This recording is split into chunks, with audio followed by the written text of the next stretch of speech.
الرحيم كلمتayda waxaan ka hormarsiinayaa mar hadii laga dhawaajiyay 14 Oktoobar aniga maalintaas waxaan joogay xamar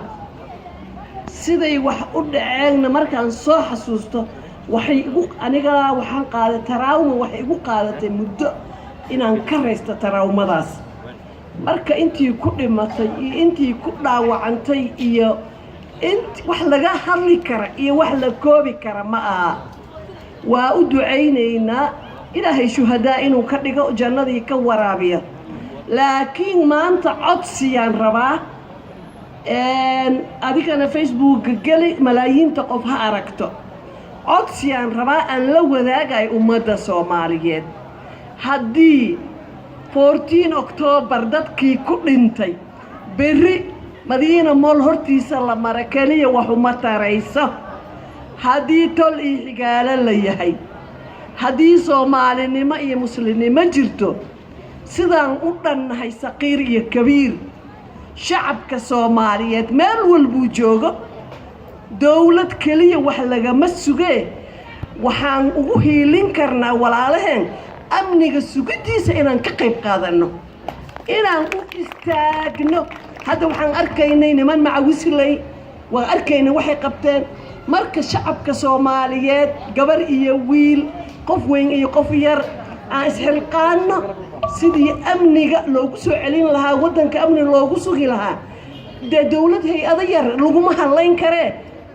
waxna ma taraysa baan walba in dawlad la eeday oo la dhahay amni bay sugi waayeen dawladda waa dad yar maxay sugi karaan annaga inaan ka qayb qaadano dhabarka u ridano ama lacag la iska qaado gobolladii ha lagu baxo aan ka dhigano campaign amniga sidii wadankeena ugu soo celin lahayn aan ka shaqeyno eedays waxba ma taraysa qaraxa dhacay jiraa la xiray waxaas waxba ma taraysa waxaa muhiim ah inaan u istaagno dawladda ku garab istaagno intii amniga ka shaqeynaysa ku garab istaagno taasaa wax u taraysa victimskii 14 Oktoobar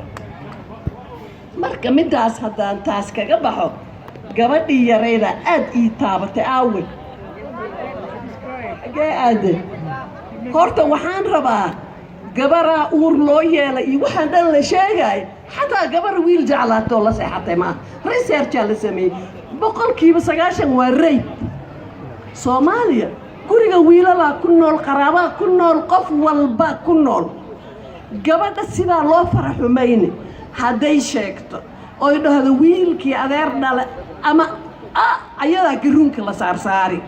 markuu uurku ku soo baxana waa la ceyrin horta 90% waa rape ma aha gabartu wiil jeclaatay xataa maba ahaba taas horta madaxa aan gelina midda kale qaladka ugu weyn waa tarbiyada iyo habka ilmaha u barbaarinay gabadha waxaa la leeyahay ceeb kugu dhicin is ilaali dembiga ilaahay dembiga zinada wiil haduu ku kaco iyo gabar haday ku kacdo islaamka iyo ilaahay hortiisa waa hal dembi laba dembi ma aha waa hal dembi marka wiilkii reerkiisa og wiil ciyaal suuq intaas gabar soo baabiyay hooyisa biso iska faraxsan yihiin kama hadlayaan waa meesha sarta ay ka qorunta gabadhaas waxaa la leeyahay talaabadii qaadaba ha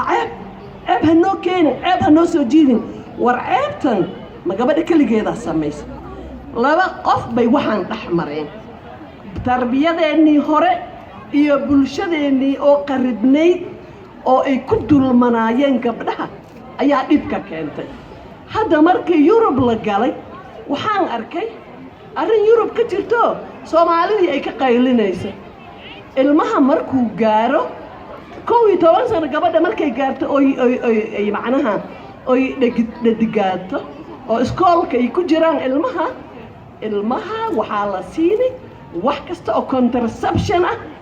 ay uurkaga hortagi karto